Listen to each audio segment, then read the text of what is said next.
So Kirils, nice to have you here. Thank you for coming. And when I mentioned to a friend from Riga that I'm going to talk to you, she was like, well, that's the guy who likes to piss off people. And the funny thing is, you get paid for pissing off people. So tell us, what is a white hat? What are you doing? Well, that's true, yeah. A white hat hacker is someone who gets paid to hack a company, but the difference to black hats is that the guy who pays you is the guy that you hack. So someone comes to me and says, well, I have this important company, it does crypto or does military work or it does some engineering, and we are concerned that someone might hack us and it might have some bad consequences. So we make a contract, they pay us some money, we hack them, and then we tell them how we did it and how to fix that. Okay. Sounds like fun. Yes, it's a lot of fun, and even though, as you say, sometimes people do get a bit sad that they get hacked, in the end it's for the best, because they get hacked by friends. True. When we talked about this panel, this conversation, you mentioned that you don't like the wording white hat, black hat, and gray hat. Why is that so? Well, I specifically feel a bit cheated every time I have to say I'm a white hat hacker. In my opinion, hacker is a profession. Hacking is not a crime unless you're a criminal hacker. Hacking is a profession like a driver or a shooter, which could be a policeman or a sportsman or a sportswoman.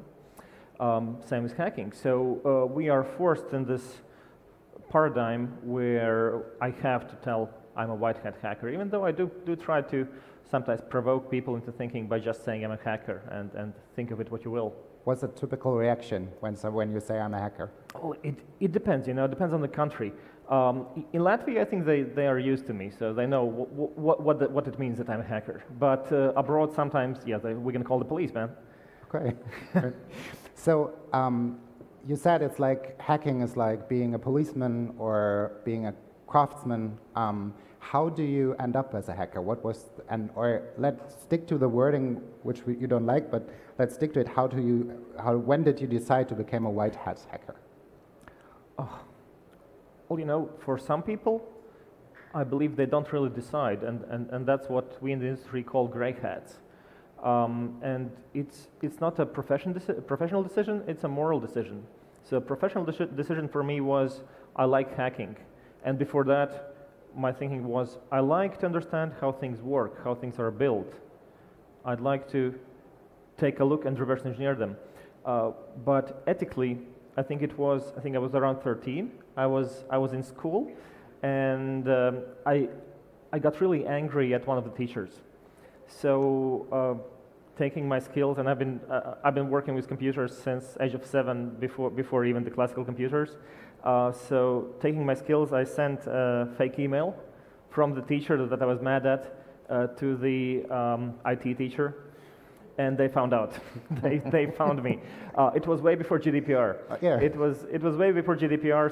So what they did, they looked at the IP address. I didn't know anything about that. I just I was a script kiddie, what we call, like a person that doesn't know much about hacking, but can press some buttons. Mm-hmm. So I didn't know about IP addresses, but apparently there was an IP address.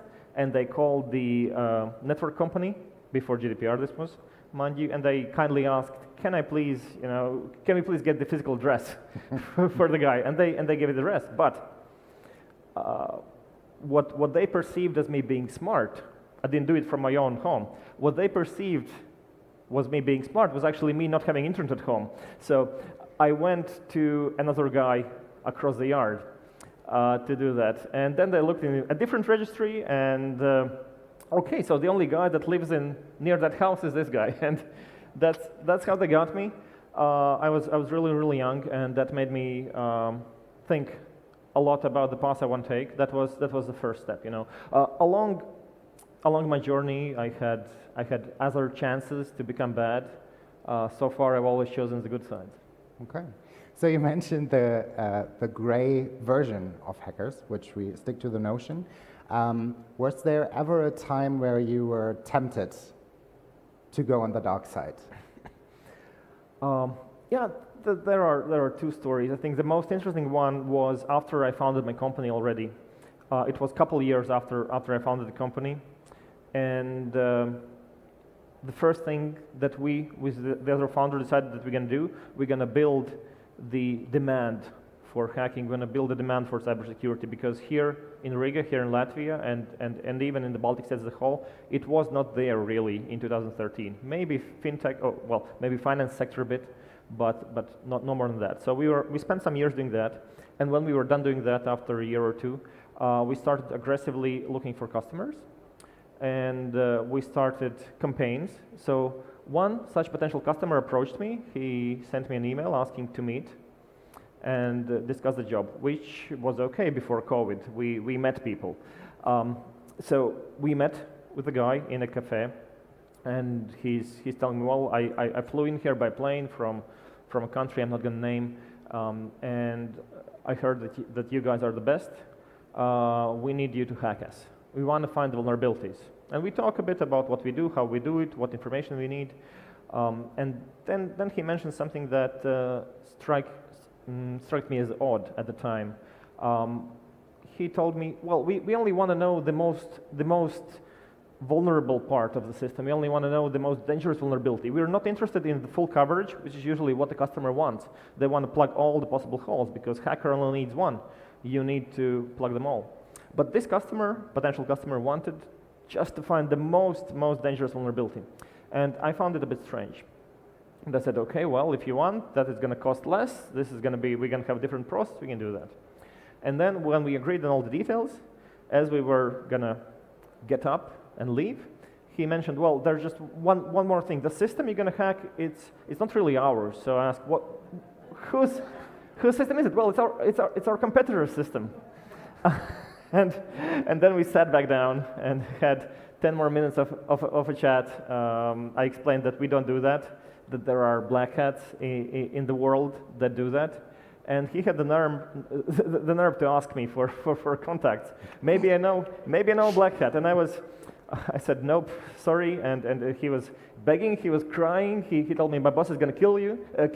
My boss is gonna Maybe. No, Maybe. it wasn't from Russia. Okay. My boss is going to kill me. I flew all the way here. I cannot leave. I cannot return without a deal. I was firm on that. And after the meeting, I contemplated, should I call the police or not? Mm-hmm. And these days we do work closely with the police, because sometimes customers have an incident and they want the transition handled smoothly from our work to the police work, so that they can prosecute the bad guys. At the time, it wasn't the case, so I did not report the police, him to the police, but it was a moral dilemma, because we do pride ourselves in privacy for customers. I mean, you have to draw the line somewhere. So yeah, I do know black hats, by the way. Hacker community, hackers as people, they have hacker values. They don't really care about that. I am in those communities. We don't care, right? But when we work, when we actually do, it's where we draw the line. So no, I didn't give him any info. Well, but what differentiates you from not only what's the different moral behind it? Because when we say, well, hackers are hackers, and what's the thing that drives you in contrast to someone who's right. would help this guy to hack his competitor? Right, so your question is, we can contrast white hats and black hats, but what is the common ground for hackers, right? So hackers believe in equality. So one of the values is that we believe that every partner that we work with is equal, right? It could be our customer, it could be our supplier, it could be my employee, it could be the state, it could be the United Nations or a different organization. And it does, this attitude does sometimes create minor problems, because not everyone looks at the world like that. Another thing hackers believe in is fairness. So we want everything to be fair, so we can get really motivated if we think that something isn't fair, which is what happened in Ukraine, I believe. Many of my friends who I know to be white hat hackers, with the situation with Russia attacking Ukraine, they decided to become what I can only call black hat. But I'm not sure what I would do in that situation. It's a completely different moral dilemma. The moral dilemma, I think it was the digital minister of Ukraine who called for hackers, actually, after the invasion, for help. And for you as an expert, there had been a lot of actions from the white hat hackers, let's say them. They helped the Ukrainian government and the people there. What are actions that helped, and what are actions that aren't that good of an idea? Well, first of all, you have to take a look at the laws. I mean, currently, it seems that all the Western world, including Latvia, is really so far on Ukraine's side, which I fully support, that they will close their eyes on minor crimes, right? But that's the first thing you have to look at if you're in that profession, because you have to stay legal. But from the practical perspective, everything helps. Everything helps. Annoying the Russian army in any way possible, making memes, shutting down their servers, shutting down their websites. That's a fun thing to do. But more important work, I believe, happens behind closed doors. We don't see it on Twitter. We don't see it in the media. And I'm sure that some of my friends in Ukraine are probably working to gather secret information from the Russians and giving it to the relevant authorities. That's the work that matters the most. It's an interesting topic because we talked about it.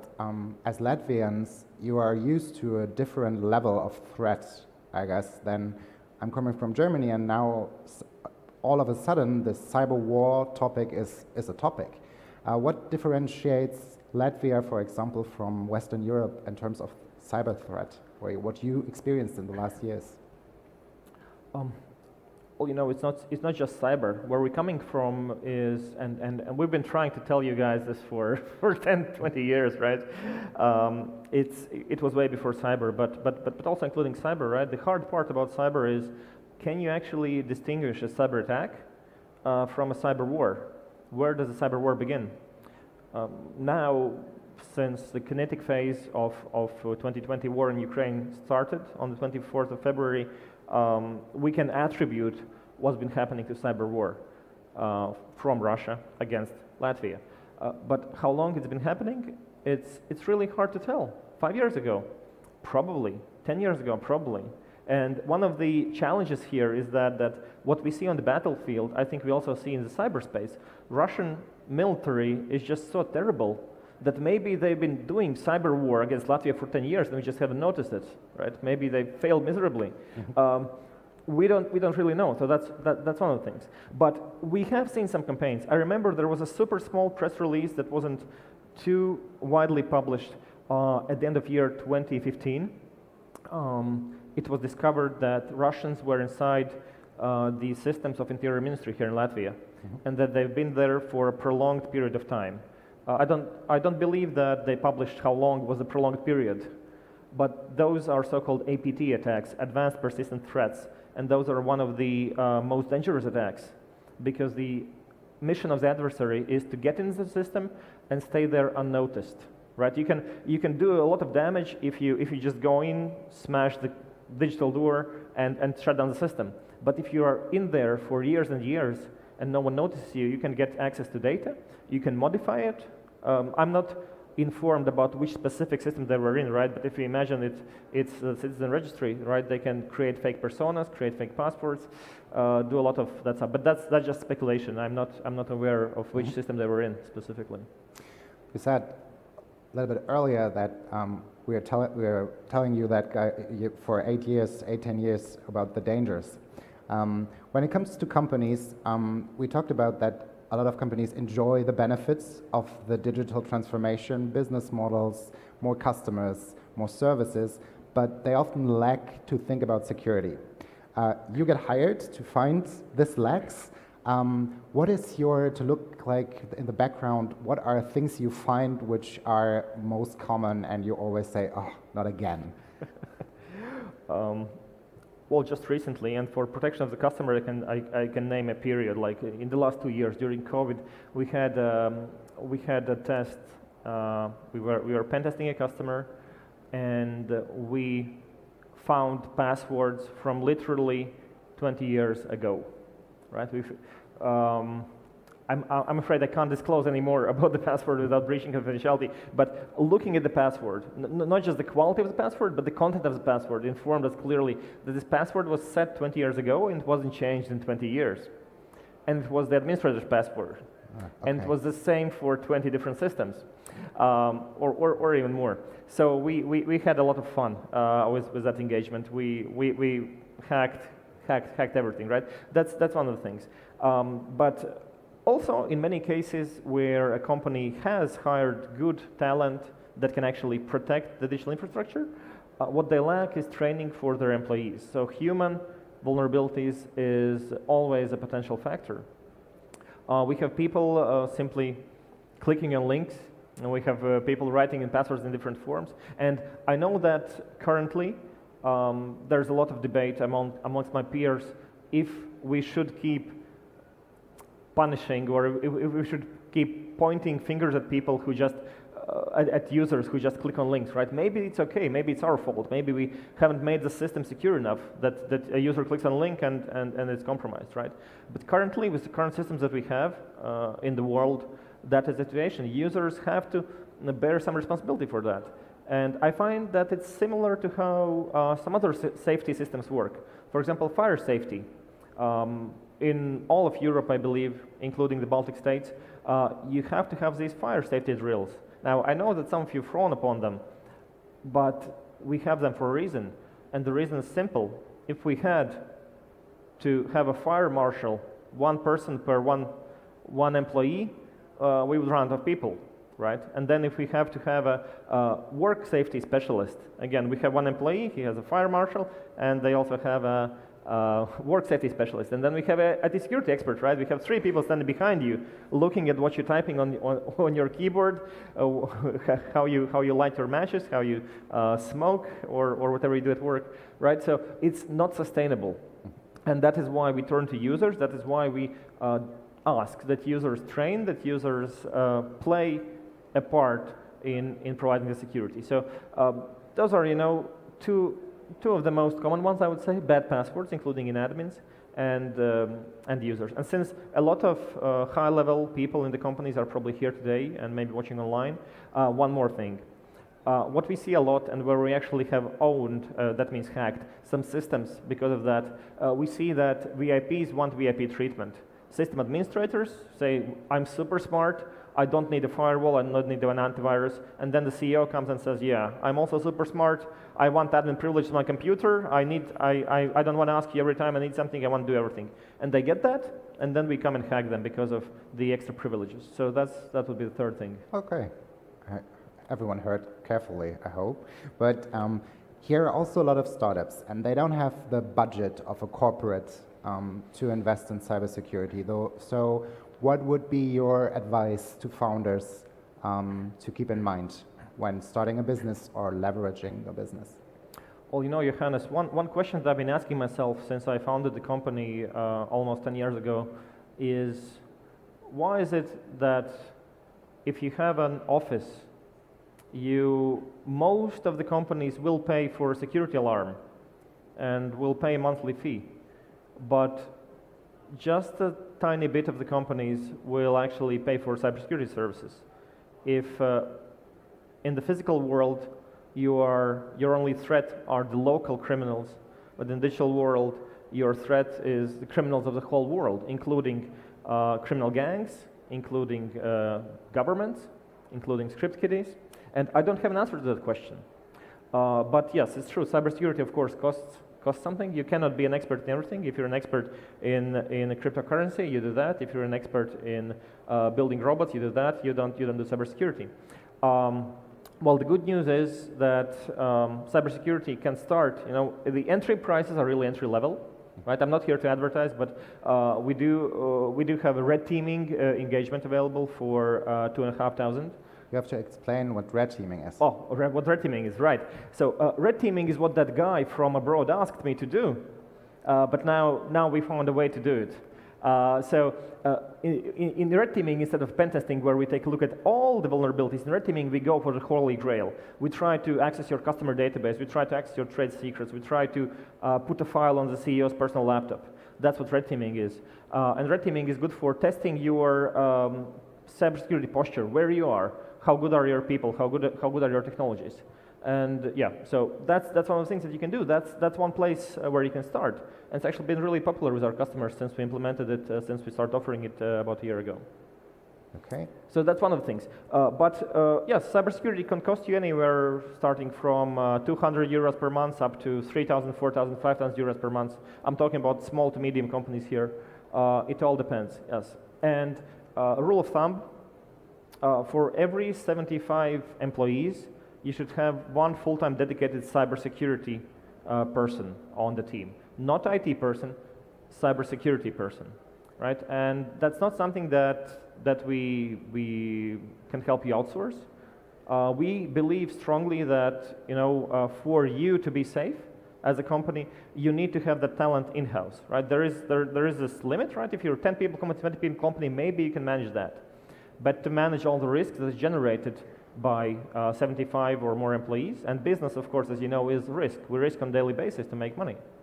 To manage all that risk, you have to have specialists on hand, and then you can have an external company come and help train them, help them with making policies, help them with choosing the right tools for the job. Thank you, Kirils. And we are out of time, but thank you so much for giving us an overview about what you do and about the landscape of cybersecurity. It was a pleasure, thanks. Thank you so much.